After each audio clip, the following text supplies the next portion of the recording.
Oke, Assalamualaikum warahmatullahi wabarakatuh. Selamat malam. Bersama dengan saya Ayu Nur Alam.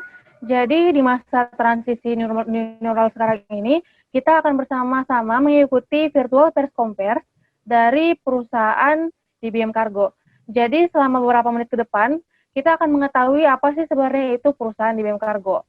Akan tetapi sebelum masuk ke inti acara, pertama-tama kita melihat dulu cuplikan video dari perusahaan DBM Cargo. CV DBM Cargo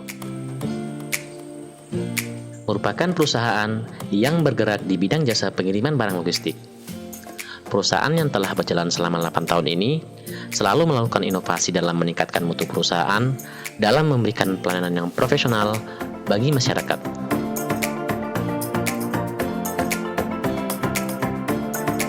CV DBM Cargo siap menyediakan berbagai macam armada sesuai dengan kebutuhan Anda.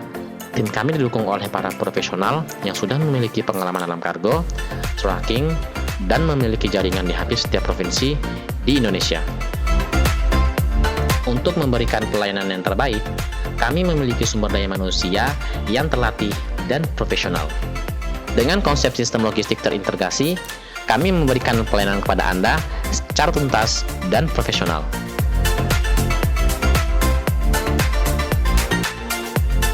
CV DBM Cargo siap melayani dengan cepat, tepat, dan profesional.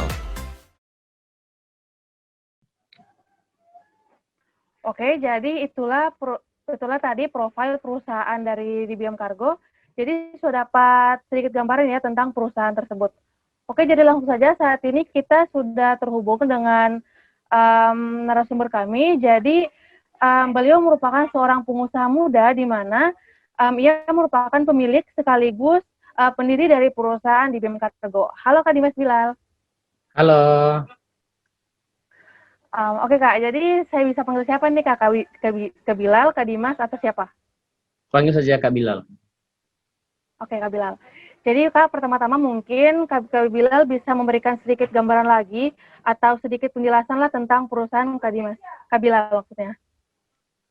Oke, jadi perusahaan DBM Cargo yaitu perusahaan yang bergerak di bidang jasa angkutan barang kargo yang berpusat di Sulawesi Tenggara dan sudah memiliki beberapa cabang yang tersebar di seluruh Indonesia, seperti di Jawa Tengah, Kalimantan Selatan, Sumatera Barat, dan Papua.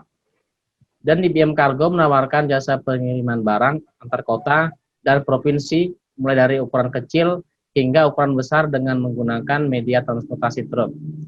Kami juga sudah bekerjasama dengan beberapa jalur transportasi lainnya seperti kapal dan pesawat. Gitu. Oke Kak, jadi perusahaan ini sudah berjalan berapa tahun Kak? Awal berdirinya perusahaan DBM Cargo itu pada tahun 2012, jadi kira-kira 8 tahun. Jadi selama 8 tahun berdiri itu Kak, yang namanya usaha kan pasti ada namanya isu-isu atau krisis yang menimpa perusahaan. Jadi Kak, pertanyaan saya di sini, apa saja Kak isu-isu atau krisis yang pernah dialami perusahaan atau mungkin bahkan dialami perusahaan saat ini Kak? Oke, jadi isu-isu yang pernah dialami bahkan sedang kita alami saat ini yaitu yang pertama seperti barang rusak dan berantakan setelah sampai ke tempat tujuan. Dan yang kedua ada beberapa customer yang komplain bahwa barang-barang yang mereka terima itu tidak lengkap atau kurang. Bahkan untuk kasus yang paling parah pernah ada customer yang komplain kepada kami bahwa barang yang kita kirimkan tidak sampai ke pihak penerima. Gitu. Oke Kak, jadi apakah isu-isu tersebut memang pure dari perusahaan DBM Cargo atau mungkin dari pihak eksternal yang menyebarkan isu-isu negatif Pak? Oke, sebelumnya saya jelaskan dulu. Penyebab isu-isu tersebut tentu saja kesalahpahaman dari pihak customer yang merasa dirugikan. Sehingga awalnya mengklaim bahwa masalah tersebut berasal dari pihak perusahaan DBM Cargo atau perusahaan kami.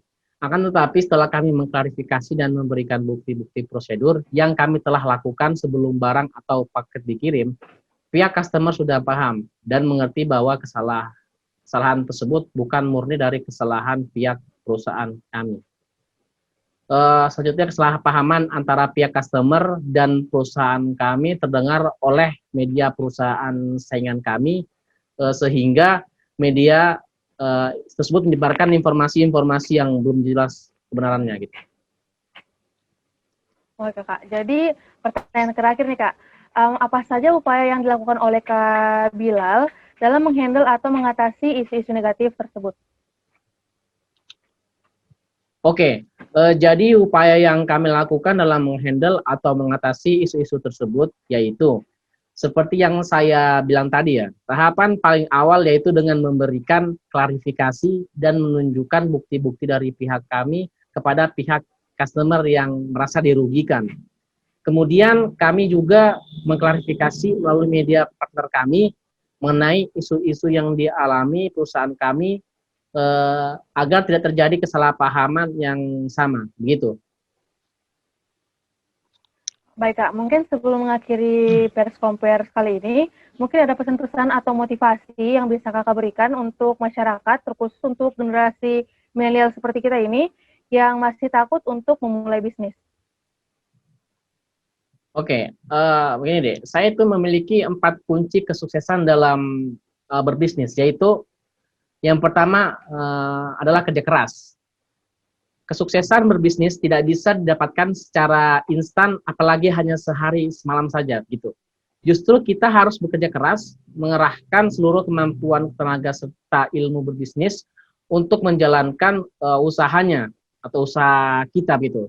Dengan kerja keras pastinya akan lebih mudah menghadapi berbagai tantangan, sehingga mudah meraih kesuksesan. Dan apapun bisnis yang ditekuni, kerja keras harus menjadi poin wajib yang harus diterapkan di dalamnya, gitu. Ya. Dan yang kedua, optimis. Berbagai hal yang dihadapi dalam menjalankan usaha kerap terlihat sulit, terutama bagi pengusaha pemula yang sama sekali belum ada pengalaman. Namun bila selalu berpikir positif, salah satunya dengan menanamkan optimis dalam diri, tentu akan bisa menghadapinya dengan baik dan usaha kita akan sukses. Dan yang ketiga yaitu tekun dan berdoa. Rencana bisnis bisa saja berjalan dengan lambat atau bahkan tidak berkembang sama sekali kalau kita hanya menunggu waktu saja. Namun bagi yang ingin cepat meraih kesuksesannya, tentu saja harus tetap tekun dalam menjalankan usahanya. Selain itu, jangan lupa iringi ketekunan dengan rajin berdoa kepada Tuhan Yang Maha Esa agar lebih dimudahkan dalam menggapai kesuksesan. Dan yang terakhir, dukungan dari orang-orang terdekat seperti partner bekerja, terutama keluarga dan orang tua yang akan memberikan kamu banyak masukan positif dan membangun gitu. Maka dari itu kita membutuhkan dukungan agar segala jenis masalah dan tantangan yang kami hadapi akan lebih mudah untuk dilalui. Ya, seperti itu. Ya, Kak. Jadi terima kasih banyak nih Kak untuk informasi dan motivasi dari Kakak yang tentu saja itu sangat bermanfaat untuk kita semua. Oke, baik, cukup sekian press conference kali ini. Terima kasih. Terima kasih Kak Dimas. Oke. Oke, wassalamualaikum warahmatullahi wabarakatuh. Selamat beraktivitas. Waalaikumsalam warahmatullahi wabarakatuh.